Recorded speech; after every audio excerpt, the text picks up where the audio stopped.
name is B. Dakshit. I am studying in 5th class, JSM High School. I wish you a very happy Farmers Day and thanking the backbone of our nation, our farmers for their hard work and dedication in feeding our nation.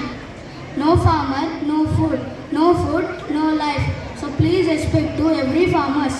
Farmers are the real heroes because with their dedication and effort, they turn a barren land into a land that produces food. Let us salute them on Farmers Day. Happy Farmers Day.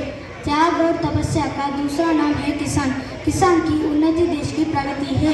खेत में किसान, मेरा भारत महान. सब किसानों को किसान दिवस की शुभकामनाएं. పొలంలో నడుము వంచి దేశానికి వెన్నుముకగా నిలిచే వాళ్ళు రైతులు. భూమి తల్లిని ముద్దాడి దుక్కి దున్ని నీరు పోసి నారు పోసి ప్రాణాలను ఫలంగా పెట్టి పండించే పంటతో దేశానికి ప్రాణం పోస్తున్న ఓ రైతన్న నీకు వందనం అభివందనం. రైతు 10 వేళ్ళు మట్టిలోకి వెళ్తేనే మన 5 వేళ్ళు నోట్లోకి వెళ్తాయి. దేశానికి అన్నం పెట్టడం కోసం అహర్నిశలు కృషి చేసే రైతన్నలకు రైతు దినోత్సవ శుభాకాంక్షలు. అన్నదాత సుఖీ భవ. రైతులు వర్ధిల్లాలి, వ్యవసాయం వర్ధిల్లాలి. Thank you all. మీ బయట